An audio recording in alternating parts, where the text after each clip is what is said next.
Yeah, I know what time it is. We know why we here. Let's get into it. All right, we back at it like a dope addict. How y'all doing? Making sure y'all real right. Welcome back to the antagonizing the world with Stro. We just here for this beer entertainment and me just trying to pick your brain, playing Stro's advocate, just to show y'all a little something, something. And always remember, just jokes. But I just want to know how y'all feeling. I hope y'all been drinking y'all water, working on y'all skincare, doing y'all squats and all that. And then I know people be like, "Yo, Stro, you only talking to the women?" Nah. If y'all don't want to look like Johnny Bravo, y'all got to work on y'all legs too, fellas. So y'all got to get in there when I'm talking about them squats, all right? Other than that, drink your water, mind your business. And then today, what topic do I want to hit? So I was just going through my feed and I saw something that was like interesting, It was super, super interesting to me, and I figured, why not? And it's something that's actually been in the back of my mind for a little bit. And by all means, it's not directed at no one because as we go along, people start to realize or start to assume we pulling things from our real life or and it's like it's not even the case most of the times.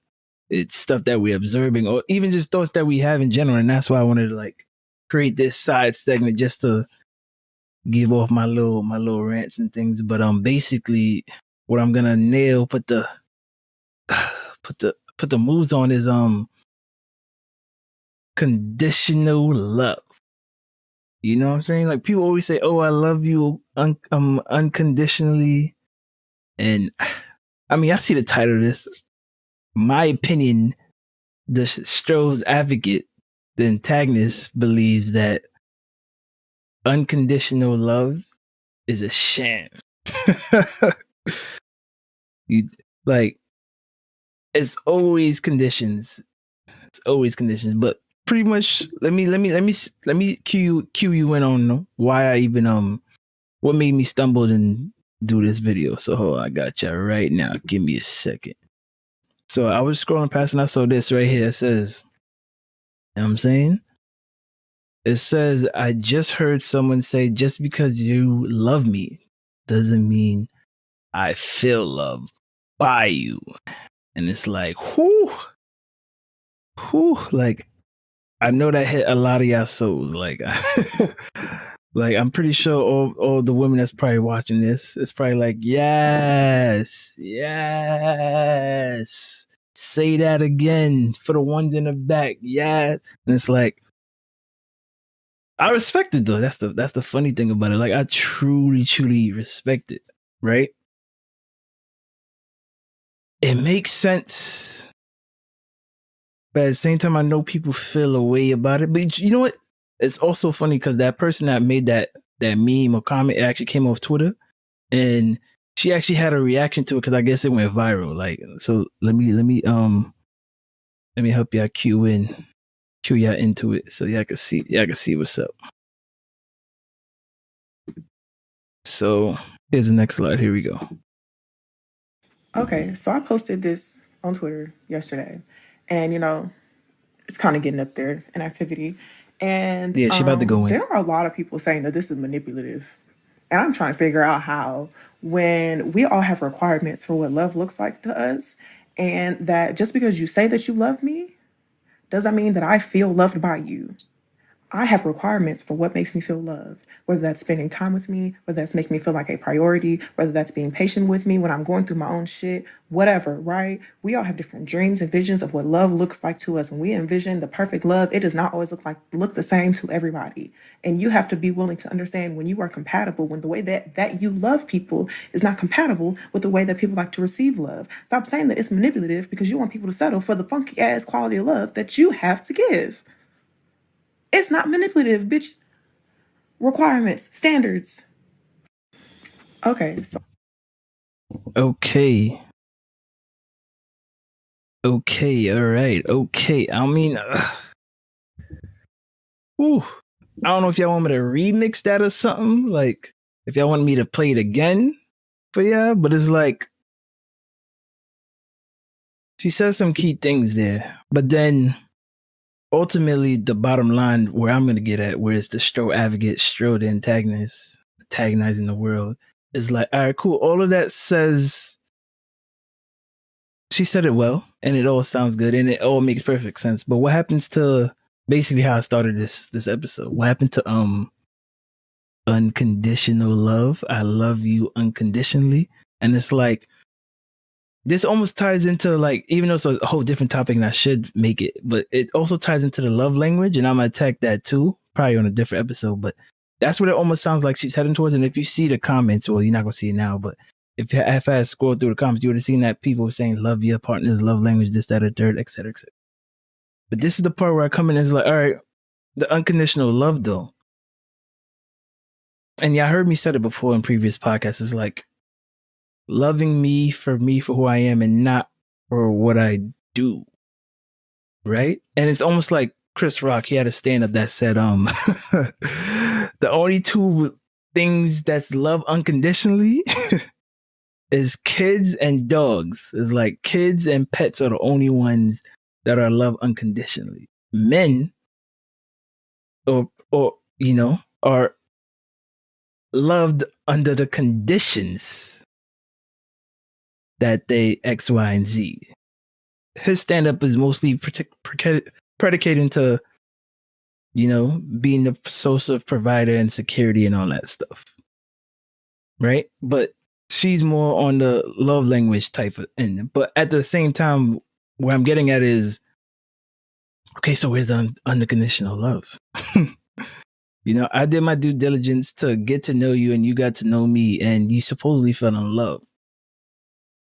But is it because of my achievements, my goals, my accolades, what I can do for you?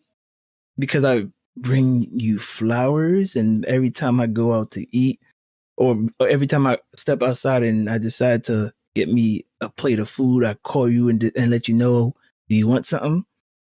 So what happens if I don't do these things? You see what I'm getting at? It's interesting. So, and on another end, it can kind of also go into the other hand of the bare minimum. Because even though I said those things, and people say, oh, well, that's the bare minimum, we're no longer accepting the bare minimum and all that, right? But here's the thing. I feel like now what I'm starting to hear when girls are saying those things, or where I'm seeing those tweets and memes, it's almost kind of like they're saying from now on, from that point, once they make that statement, it almost sounds like, I won't unconditionally love you. From this point on, once I make these comments that we're no longer accepting the bare minimum is not acceptable, is because I'm not going to love you unconditionally. I need you to tap into the 5 love languages. But then it's like, all right, so let's take a pause.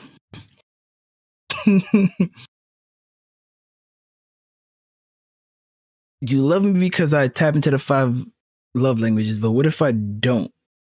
Right? I don't tap into your 5 love languages. So it kind of makes it a weird thing. Like, that mean you can just love anybody now, as long as they tap into your love language? It's a weird dynamic. It's like, I love you, but you have to check these boxes. But then what if someone that you don't love or like is doing these words of affirmations and and quality time and all that, but it's like, yo, don't try to spend quality time for me because I don't like you. Right? That's a love language, right? Don't do these acts of service because I don't like or love you, right? But it's like, oh, I love you, now do these things. But it's like, if you don't do these things, I will no longer love you. So it's like, where is, like, you know what I'm saying? It's crazy. That's just where my mind goes to. And that's where it's like, the Stro you know what I'm saying? The Stro antagonist part trying, because like, all right, boom. Because for guys, and I wouldn't even say all guys, because I'm pretty sure a lot of guys love with with conditions too, but for guys it's more of a shallow reason. And what I mean a shallow reason is like, obviously, like I said, this is not me because I have no seed. No one can. There's no little Stros, mini Stros. There's no Strogies running around the world. But we've seen in situations where a couple will be a couple, and then once the baby drops, then for some reason the love supposedly from the guy is gone, right? Or because during the pregnancy the lady blows up and she loses her looks, and then he just starts moving weird. So it's like his love was almost conditions on based on your beauty in a sense, right? Or your physique. And then once that left, he left. But then there's also a lot of times where, and it happens a lot of cases where the guy isn't really bothered because he already stapled that no matter what happens from now on, like I already dedicated and stamped that I love you. So there's no more or less that you can do that can shift me and take me off that rocket because I love you. You know what I'm saying? As long as there's no disrespect or physical harm or thievery going on, I'm pretty sure that's where they're gonna stick at. Versus now we enter the love language, and that's now it brings up a whole different conversation to it. And I think for the most part, most guys' love language is probably words of affirmation. And I would probably say acts of service. That's where you get the guys of saying, cook clean, home cooked meal would be, and then that's all you need to do, and then I know that I'm loved, right? But to say that, right, is this. To justify that you're not being loved or not feeling love as the young lady has said, because you're not showing me love, I think that's kind of off-putting, It just feels saddened because let's think about it. What if, because you can, I guess more on the standpoint of a guy, because the stigma is we're bad communicators and we're bad at translating on how we feel, right? So you're telling me that I can wholeheartedly, deeply feel this way for you, but because I can't tap into your love language precisely, you don't feel like you're loved? All right, cool. I respect it, as she said. So then that will begin to make you not love me? You know what I'm saying? And it's weird. And that's just a weird concept. Like I said, I'm more of a STEM background, science, technology, engineering, mathematics. So the whole ology people, I like to call them, just, joking around, the philosophy, psychology, sociology people, they have more of a mental stamp on how and why those things are the way they are. But it's just a weird, it's a weird concept to me, actually. If you just sit down and think about it, though, I can love you. There's someone, and sorry if I'm not sounding, I didn't, do my research. I don't got it stamped out to just roll it out and tell you my citations of who, solidify these 5 or so love languages. But they saying that these are the love language that people in majority of the world fall into categories of. So now it's like, all right, boom, fall into these categories and show that you love that person. But then, like I said, the beginning of this video is unconditionally loved. Because you don't tap into the languages, that person questions your love. Granted, words is not enough, action needs to be put in it, but a lot of people really can't do that, you know what I'm saying? And it's just the it's just a funny thing. But yeah, that's just my thing on that. Okay, so I posted this on Twitter yesterday, and it's kind of getting up there in activity. And there are a lot of people saying that this is manipulative. And I'm trying to figure out how, when we all have requirements for what love looks like to us, and that just because you say that you love me doesn't mean that I feel loved by you. I have requirements for what makes me feel loved, whether that's spending time with me, whether that's making me feel like a priority, whether that's being patient with me when I'm going through my own shit, whatever, right? We all have different dreams and visions of what love looks like to us. When we envision the perfect love, it does not always look the same to everybody. And you have to be willing to understand when you are compatible, when the way that you love people is not compatible with the way that people like to receive love. Stop saying that it's manipulative because you want people to settle for the funky ass quality of love that you have to give. It's not manipulative, bitch. Requirements, standards. It's just a fickle, very fickle situation. Like put it this way. Like I said, I feel like most guys and probably majority of people, love language is probably words of affirmation, pretty much saying it outwardly, and you know what I'm saying. But let's just tap into the whole. Guys is forever gonna go to this situation, but the whole Aisha Curry situation, right? She wants to feel that she wanted to, like, well, she just felt the way that how her significant other was receiving this type of energy from people, and she wasn't. You know what I'm saying? In a sense, it's like she wanted to, quote unquote, or not even quote unquote, just in summary, like feel like she still got it. Like I could still pull whoever I need to pull when I, you know what I'm saying? Oh, you know what I'm saying? Cakes all out and all things, but it's like, cool. But at the end of the day, it's kind of like how girls like to go out to the bars and just look cute and just like, probably get approached and not really entertain it, but just feel the internal excitement from it. But it kind of goes back to my key thing about love languages. Even though, like I said, the allergies, and I'm talking about psychology and sociology and all that, I know it's not a direct correlation, but let's just think about it though. When you like certain things, say if you're active service, if it's not done by the right person, you could care less. But it's your love language. But it's from someone you don't give 1, 2, 3. My third grade teacher used to say that. She was paying to me. I don't give 1, 2, 3 biscuits and all that. But sorry, accent is horrible. But she used to say that, like, you don't really care for it. Like, it could be a love language, but it could be for someone you don't really care for. Like, why are you doing this? Like, it's not doing nothing for me. Now put in someone that you like or love, but it's like, look how the parallel just differs when now if that person doesn't do that for you, or if you're not getting that vibe, you feel like you're not being loved, and you will no longer consider his statements because we are no longer taking the bare minimum. Meaning, you can say you love me all you want. I'm not just gonna take that off your word unconditionally. I need the conditions to show me. And I think that's just a interesting concept and dynamic.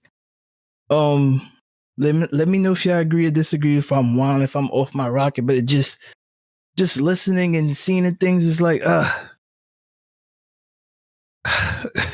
it's making things sound real crazy and difficult, you know what I'm saying? Not saying it's a difficult thing, but because I understand that, women feel like a lot of guys just walk in and be like, that's it. I don't really gotta do nothing. And it and I'll say that's probably true to a certain extent, because the whole trend was loving unconditionally. If you love me unconditionally, then it doesn't really matter, right? But now it's like you got to do these other things. But it's like, for a guy, if I say I love you, it means that we love you. And I know a lot of y'all gonna be like, no, Stro, you wildin'. You know how you wildin'? Because people get knocked upside their head and they guys supposedly say they love them and all that. And it's like, you know what? That's true. And I know domestic violence and abuse is a real thing in society. And I know the stats and all that says that 1 in 4 women, which is sad, 1 in 4 women had experienced, you know what I'm saying? Hold on, I think I might have had that one up somewhere. Hold on, I think I got that up. Oh, I got her still in the background whiling. Yeah, right here. How many women suffer from domestic abuse? And like I said, it's probably a horrible citation, but it's like, from National Statistics of Domestic Violence, whatever, says 1 in 4 women experience intimate partner physical violence.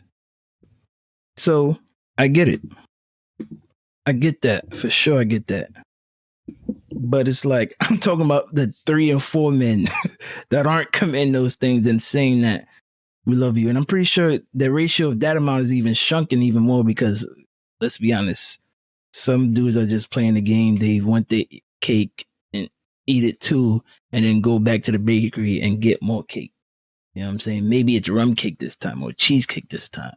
You know what I'm saying? Maybe, you know what I'm saying? So I understand that, but